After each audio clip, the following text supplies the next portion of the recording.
Okay, hi guys. So I wanted to kind of get a little deeper into the anxiety thing here. I did a training on Facebook Live, and I don't know how to transfer it to YouTube. I'm not going to worry about it. I'll just redo that. But look, so people with anxiety, first off, what I want to make sure that people think about is all emotions have a foundation and need. They have a purpose. There's nothing that you feel that is not there for a reason. Nature, God, whatever you believe, the things were put there to give us protection, to help us move forward, to help us do whatever we have to do. So remember that and be gentle with yourself when you feel these things. There's nothing wrong with you and you're not effing broken, okay? Sadly, the mental health marketing out there has said, if you're feeling this stuff, you're broken, and that's just BS. You're not.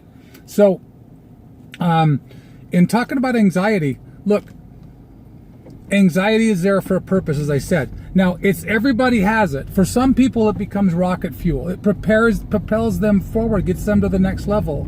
But it can become a blocker. It can mess us up. It can stop us from having what we want. So we're going to do a little exercise here based on Tony Robbins' work, Chloe Madonna's work here. Oh, weird. This truck's pulling over right in my way.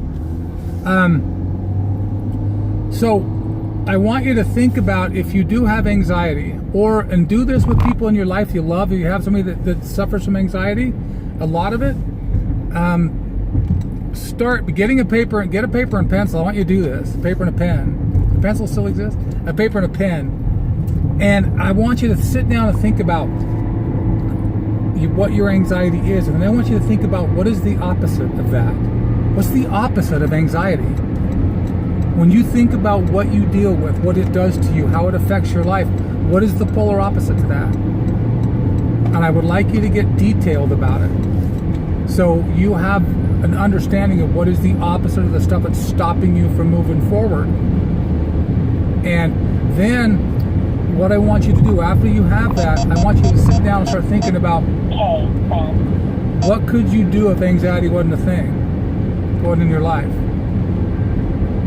What could you do? What would that open up?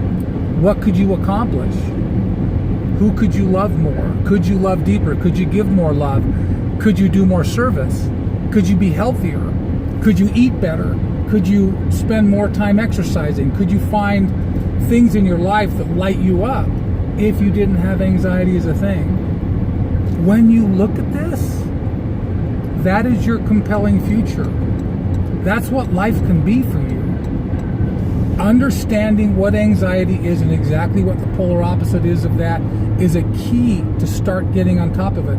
Now, I am not a drug guy, a psychotropic, psychoanalyzing drug guy. I'm not a doctor. But I agree with Anthony Robbins wholeheartedly. If you are on drugs for anxiety or depression, get with your doctor and get off them. Because who you are is, you were created as a perfect being. What's inside of you needs to come out, and you need to understand that. Drugging it and masking it, it just makes things worse. Because eventually that stuff has to come out. And sadly, as I said, we have mental health marketing where there's billions of dollars now in making people feel sick. You're not sick if you have emotions that are spinning. You just have a poor skill set. It's not helping you deal with them. Because you've had times in your life when you were happy. You've had times in your life when you were at peace. You haven't always had this. It wasn't a sudden change or lack of chemicals that made it happen. So if you're meeting with a therapist and you've been doing it for months and months and they're saying, well, it's going to take years of therapy, find a new therapist. If you're not making massive headway every time you walk out of their office, get somebody new. Get away from therapy, get a coach, or work in tandem with a coach and a therapist. Because a therapist is going to focus on the shit that went on behind you, and a coach is going to help you actually move forward out of the places that you are. So I'm not discounting depression and anxiety, by the way. I have massive depression. Every day it's a battle. And it never goes away. It does not. You don't win this war, sadly. You become very skilled at battle tactics. That's really what you do with depression. But if you rely on drugs to deal with it, you're not learning the tactic to make a better life. You're learning to be dependent on a drug. And I think that feeds the lack of control. We have more power to control the stuff than we're told. And that mental health marketing lives by telling people they can't do it for themselves. They have no power themselves. So get in this anxiety program or this anxiety exercise, and really sit down and think about it. Write down what the opposite is, and then focus on what could you do without it and what that compelling future is. I'll do another video later. We'll start talking about things you can do to start getting more connected, because anxiety and depression are a loss of connection with self. That really is what they are. If you want to start making headway in this, go walk in sand or dirt with bare feet. Sit down and rub your own feet. Give yourself a massage, the Ayurvedic or Ayurvedic massage stuff they talk about. It's very effective to help with this stuff, because you need to be connected back with yourself and who you are as a human being. Self-love, anxiety and depression have a massive problem existing in self-love. They don't like that. They thrive and they grow in places where you dislike who you are, what you're doing, where you're going, or where you're not going. So highly recommend that you really come to terms with that stuff and become skilled at dealing with it.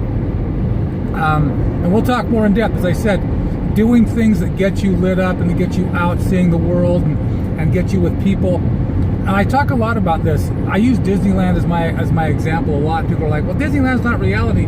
Well, no, it's not, but it's what reality should be. Because reality should make us feel better. It should make us feel like anything's possible, like we're going to have magic, like our lives are great.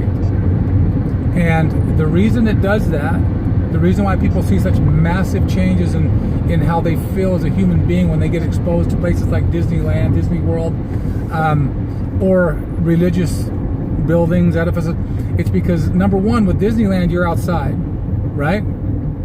And anxiety and depression hate sunlight. They hate being outside. Number two, you're with human beings, right? You're with people. Anxiety and depression dislike us to be with company. They want us to be isolated. Number three, you are moving around. You are exercising, you're moving. Anxiety and depression cannot live in a moving state. They have to have dead zones. And that's where they thrive. Learning how to make sure you're moving is a critical element to that. I don't like the fact that at the parks we're not eating well, but that's fine. But that's another story, because your diet, your nutrition has a massive impact on your anxiety and depression. And if a doctor ever tells you they don't, get a new doctor. Just saying. The other thing too is your physical health must be looked after to master anxiety and depression. You must be working out. You must be doing things to get you to sweat. You must be getting movement.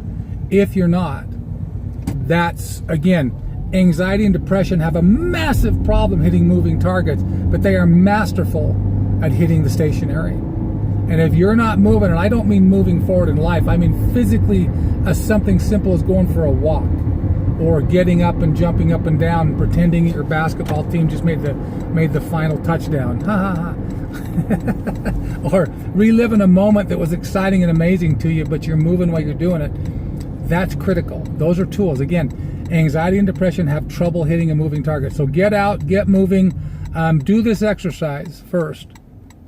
Figure out what your opposite of anxiety is, and then start to really get into what you could do if it wasn't a thing.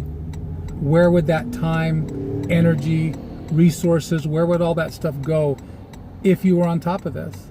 Because the first thing is getting leverage about mastering this stuff. And if we don't have enough leverage that pushes us forward to do whatever we have to do to get on top of these emotions that can hold us back, we will never get on top of them. We'll rely on masks. We'll rely on mental health marketing to try to help us through them. We have the tools to deal with them. We've just been sold a bill of goods that we have to have other people to help us do that. So I wish you the very best. If you ever have thoughts of self-harm, anxiety, their depression or something takes you to where you want a thought of self-harm, contact the suicide hotline, because they are geniuses and they're brilliant at talking about this stuff. But be very wary of them telling you to get on drugs, because they a lot of times will. And from what I understand, what I've experienced with depression, drugs are infinitely less effective than a strategy of mastering your body and your diet and that stuff. And the only people I've had disagree with me on that are people whose income is reliant on them seeing you over and over. I got to run. I got a call coming in. Have a great day, guys.